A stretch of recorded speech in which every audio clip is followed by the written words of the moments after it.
بسم اللہ الرحمن الرحیم والصلاة والسلام علی رسول الکریم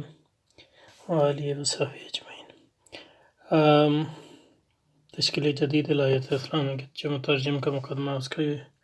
کا مطالعہ جاری رکھتے ہیں۔ یہاں تک پہنچے ہیں کہ عقل کا کلی استعمال، یعنی عقل کو بطور ایک استعداد کا استعمال البتہ عقل پر بحثیت عقل نظر رکھتا ہے، یعنی عقل کے دعووں پر نہیں بلکہ عقل پر بحثیت ایک شے کے، ایک استعداد کے، ایک آلے کے، یا جو کچھ بھی ہم اس کو سمجھتے ہیں، اور یہ دیکھتا ہے کہ اس کی رسائی کہاں تک ہے، عقل کی رسائی کہاں تک ہے، عقل کن چیزوں کے تک پہنچ سکتی ہے، کن چیزوں تک نہیں پہنچا۔ اس صورت میں ہماری نگاہیں کسی خاص مخصوص دعوے کے بجائے جو عقل کی بنیاد پہ کیا صرف نفس فکر اور نفس علم پر ہوتی ہیں۔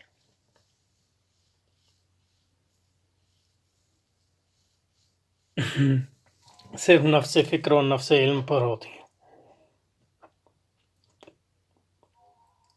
اب عقل سے پھر وہ نفس پہ آ گیا تو اس پہ رکتے ہیں، ذرا اس پہ غور و فکر کی ضرورت ہے۔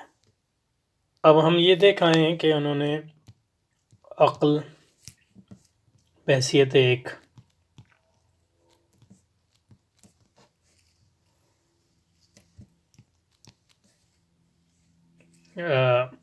استعداد یا آلہ یا جو کچھ بھی آپ اس کو سمجھیں،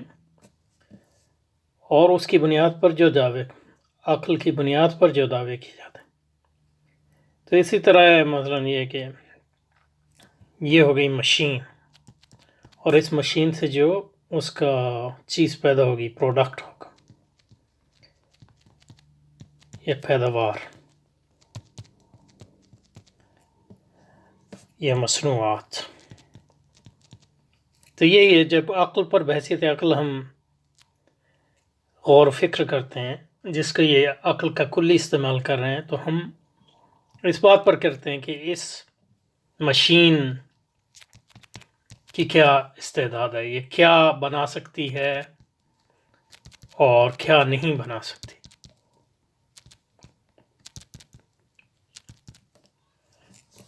اسی طرح عقل کے بارے میں ہم دیکھتے ہیں کہ عقل جاننے کی مشین ہے، علم حاصل کرنے کی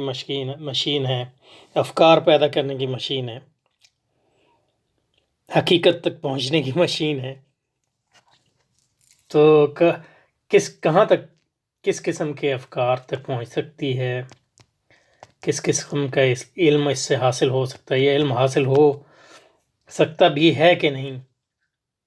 یا اس کو علم حاصل کرنے کے لیے کسی دوسری مشین کی مدد کی ضرورت ہوگی، جیسے کہ امپیریسس کہتے ہیں،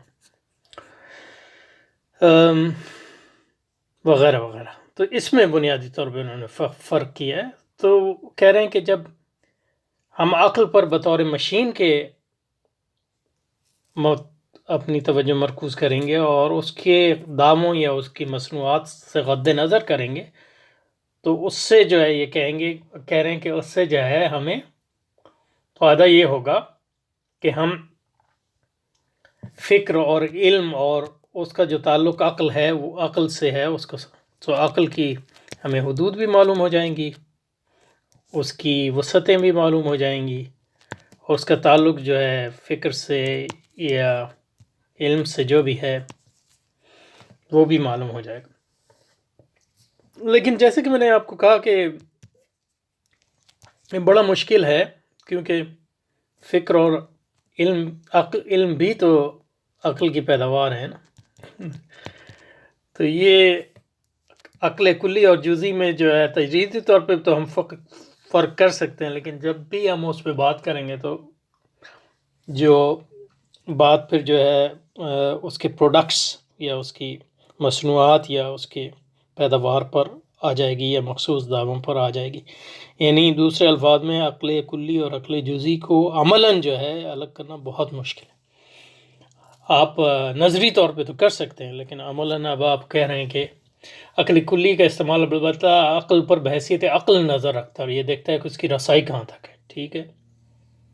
لیکن جب آپ نے رسائی کا سوال کر لیا تو وہ دعووں کا بھی سوال آ گیا، پیداوار کا بھی سوال آ گیا، کیونکہ جب آپ رسائی کی بات کر رہے ہیں، ہاں یہ نہیں کہہ رہے کہ یہ خاص چیز پیدا کر سکتا ہے کہ نہیں، لیکن عموماً آپ بات کر رہے ہیں کہ کیا وہ پیدا کر سکتا ہے اور کیا پیدا نہیں، تو پیداوار کی تو بات پھر بھی آ گئی۔ تو اس کا مطلب ہے کہ عقل کلی اور جزئی کا فرق تو ہم نے کر لیا نظری طور پہ، لیکن حقیقت میں عملاً اس کو برقرار رکھنا بڑا مشکل ہے۔ اور یہ کانٹ کے ساتھ بھی ہوا کہ اس پہ لوگوں نے جو تنقید کی کانٹ میں، کیونکہ کانٹ جو چاہتا تھا وہ ایک چیز وہ یہی چاہتا تھا کہ عقل کی حدود واضح ہو جائیں،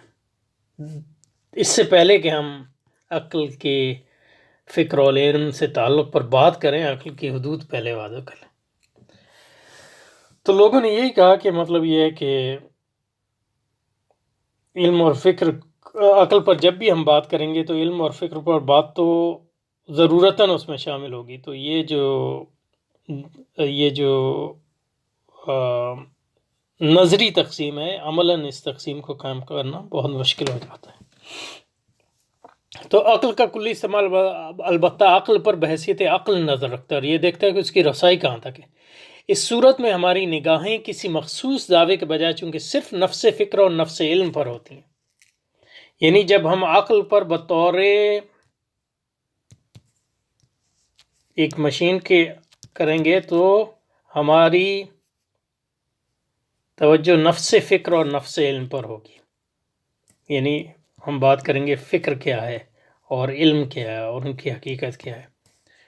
کیونکہ فکر اور علم جو ہے وہ عقل ہی کی پیداوار ہے، یہ کہہ رہے ہیں۔ تو پیچھے چلیں پھر۔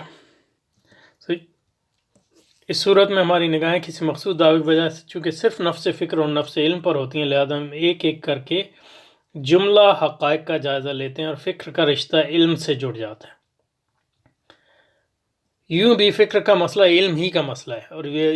اور یہ وہ حقیقت ہے جس پر ان خطبات کی بالخصوص نظر ہے۔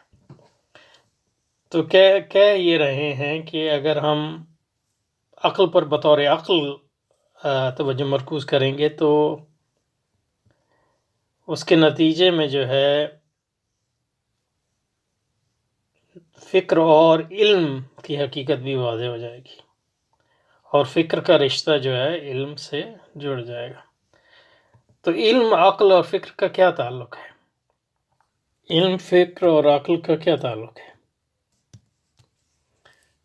عقل پر ہم بات کر رہے تھے اور عقل کی ہم نے دو تقسیمیں کی، جزئی اور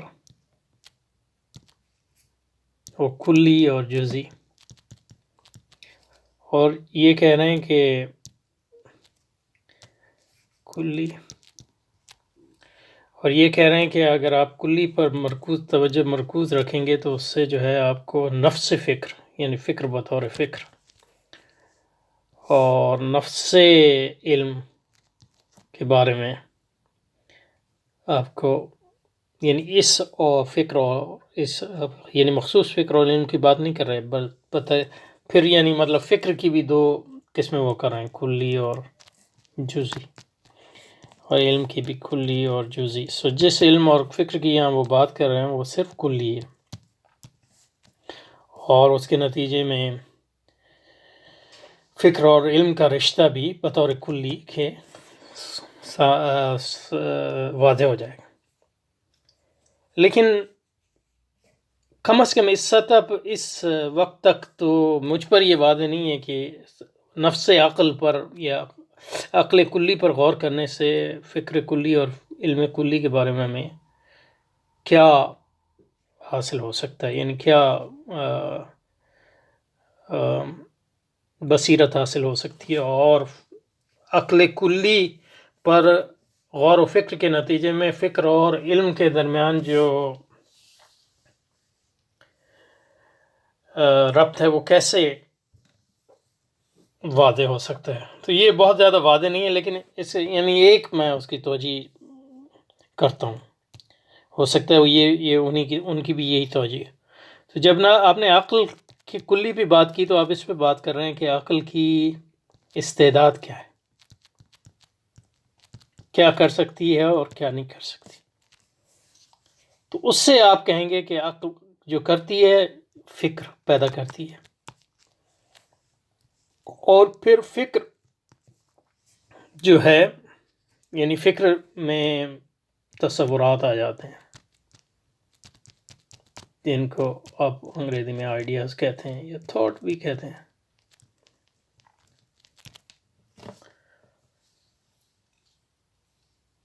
اب فکر جو ہے جو عقل پیدا کرتی ہے وہ علم کب بنتا ہے؟ کیونکہ جب فکر کا تعلق حقیقت سے جڑ جاتا ہے تو تبھی تو بنے گا نا، تب وہ علم بنے گا یا علم کا دعویٰ بنے گا. اگر افکار کا تعلق حقیقت سے نہ ہو تو وہ صرف اسپیکولیٹو فکر ہے، یعنی مطلب یہ کہ ہمارے ظن و تخمین ہے.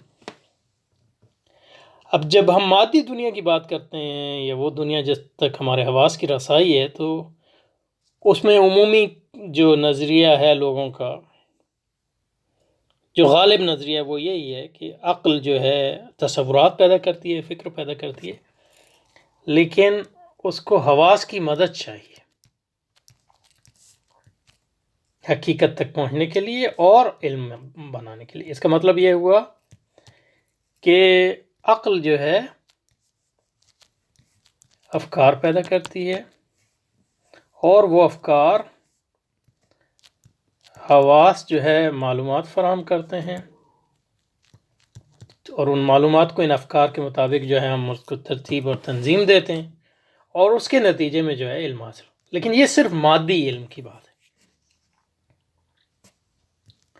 یعنی جو علم ہمیں حواس کے ذریعے حاصل ہو سکتا ہے یا تجربے کے ذریعے حاصل ہو سکتا ہے، چاہے وہ مادی ہو یا غیر مادی ہو. لیکن اگر ایسا عالم ہے جس کو مابعد الطبیعت میں ہم جو بائی ڈیفینیشن یعنی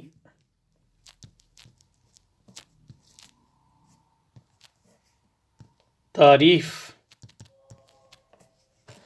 کے اعتبار سے ہمارے حواس سے بالا ہے، حواس اس کے بارے میں کوئی معلومات فراہم نہیں کرتے، حواس کی کوئی رسائی نہیں، تو اس عالم کے بارے میں جب عقل افکار پیدا کرتی ہے تو اس کے بارے میں مسئلہ پیدا ہوتا ہے کہ اب یہ افکار جو ہیں صرف ظن و تخمین ہے یا ان کا علم سے کوئی تعلق ہے. اور اگر ان کا علم سے تعلق ہے تو حواس کی غیر موجودگی میں وہ افکار علم کیسے بنتے ہیں، یہ سوال ہے. تو یہاں ان کے ہاں جو ہے یہ فلسفیوں کے نے تصور کیا کہ وجدان، جس کو انگریزی میں انٹیوشن کہتے ہیں، یعنی مطلب یہ کہ حواس تو صرف مادی دنیا کے بارے میں ہمیں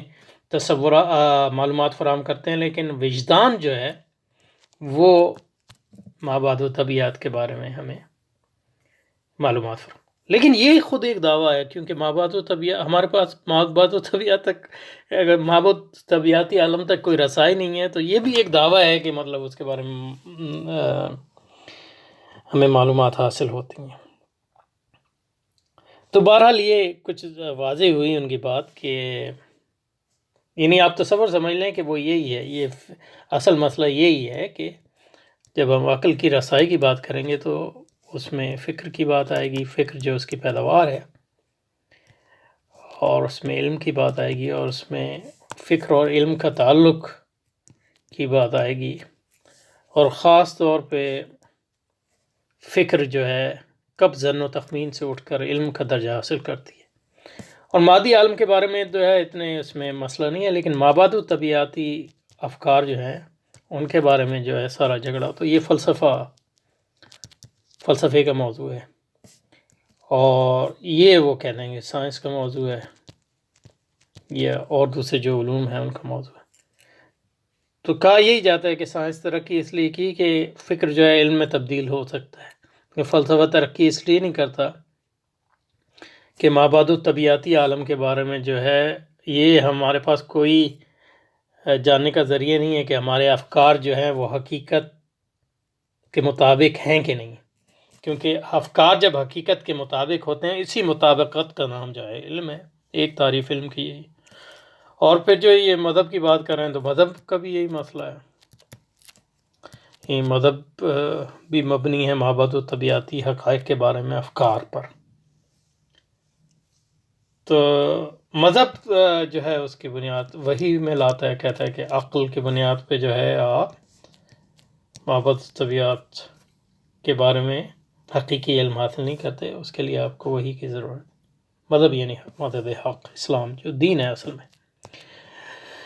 اور فلسفہ جو ہے وہ اس لحاظ سے جو ہے زیادہ تر تک بندی ہے جہاں تک اس کے معبد و طبیعتی۔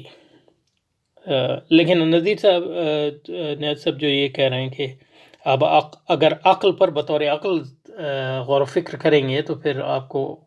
اس کا فکر سے تعلق اور اس کے علم کا تعلق اور فکر و علم کا تعلق آپ کو واضح ہو جائے گا۔ تو اب اس تشریح جو میں نے کی اس کے مطابق ان کی بات کا کوئی نہ کوئی جو ہے فہم بنتا ہے، ٹھیک ہے۔ تو عقل کلی کا استعمال البتہ عقل پر بحثیت عقل نظر رکھتا ہے اور یہ دیکھتا ہے کہ اس کی رسائی کہاں تک ہے۔ اس صورت میں ہماری نگاہیں کسی مخصوص دعوے کے بجائے جو کہ صرف نفس فکر اور نفس علم پر ہوتی ہیں، لہذا میں ایک ایک کر کے جملہ حقائق کا جائزہ لیتے ہیں اور فکر کا رشتہ علم سے جوڑ دیتے ہیں۔ یوں بھی فکر کا مسئلہ علم ہی کا مسئلہ ہے اور وہ حقیقت ہے جس پر ان خطبات میں بالخصوص نظر ہے، یعنی خاص طور پہ پہلے اور دوسرے پہلے جو اس کا باب ہے اس میں، اس لیے کہ یہ فکر ہو یا اب یہ نئی بحث جو ہے اس سے مرتبط ہے، لیکن ایک نئی بحث شروع ہوگی تو یہاں رک جاتے ہیں انشاءاللہ۔ السلام علیکم۔